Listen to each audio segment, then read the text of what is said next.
ini, kelompok kami akan menjelaskan mekanisme otot dan macam-macam sendi.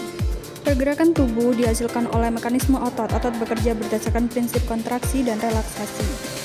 Di sini ada macam-macam sendi. Yang pertama yaitu sendi engsel, gerakan satu arah, misalnya lutut atau siku.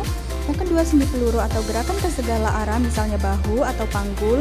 Yang ketiga sendi pelana, yaitu gerakan dua arah, misalnya pangkal ibu jari. Yang keempat sendi putar atau pivot, seperti gerakan rotasi, misalnya leher. Yang kelima sendi geser atau gerakan bergeser, misalnya tulang pergelangan. Gangguan pada otot. Yang pertama ada kram otot, yang kedua ada tegang otot atau strain, dan yang ketiga ada distrofi otot. Kemudian cara merawat otot. Yang pertama ada olahraga teratur melatih fleksibilitas, yang kedua ada menjaga postur tubuh yang benar, dan yang ketiga ada asupan nutrisi seimbang. Kemudian gangguan pada sendi. Yang pertama ada peradangan pada sendi, nyeri kaku. Yang kedua ada kerusakan tulang rawan akibat usia, dan yang ketiga ada posisi tulang pada sendi bergeser. Kemudian cara merawat sendi. Yang pertama, olahraga teratur melatih fleksibilitas. Yang kedua ada menjaga postur tubuh yang benar, dan yang ketiga ada asupan nutrisi seimbang. Pernahkah kamu bertanya bagaimana otot kita bisa bergerak saat berlari atau mengangkat beban? Yuk, kita lihat mekanisme kontraksi otot. Pertama, sinyal listrik dari saraf masuk ke serabut otot. Inilah yang memicu proses kontraksi.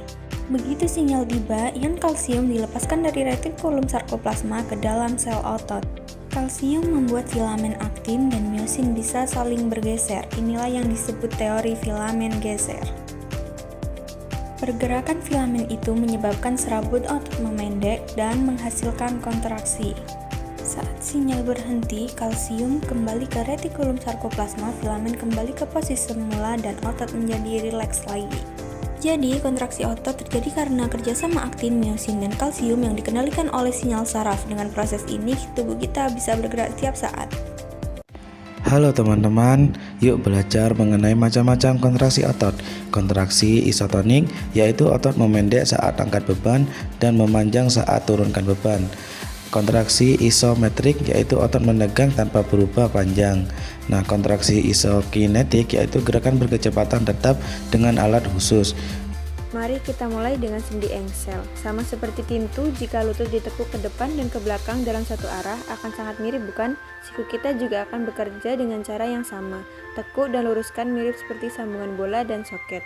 Bahu Anda dapat bergerak ke segala arah, seperti ke atas, ke bawah, dan ke segala arah. Di pivot, memungkinkan Anda untuk berputar dan memutar. Leher membantu Anda untuk melihat kanan dan kiri. Semua sendi ini bekerja sama untuk membantu Anda melakukan aktivitas sehari-hari.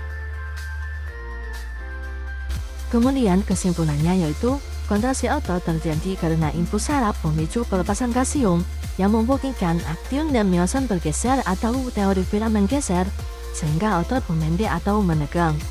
Jenis kontraksi otot meliputi isotonik atau otot memendek menghasilkan gerak, isometrik otot menegang tanpa gerak, dan eksentrik atau otot memanjang saat menahan beban.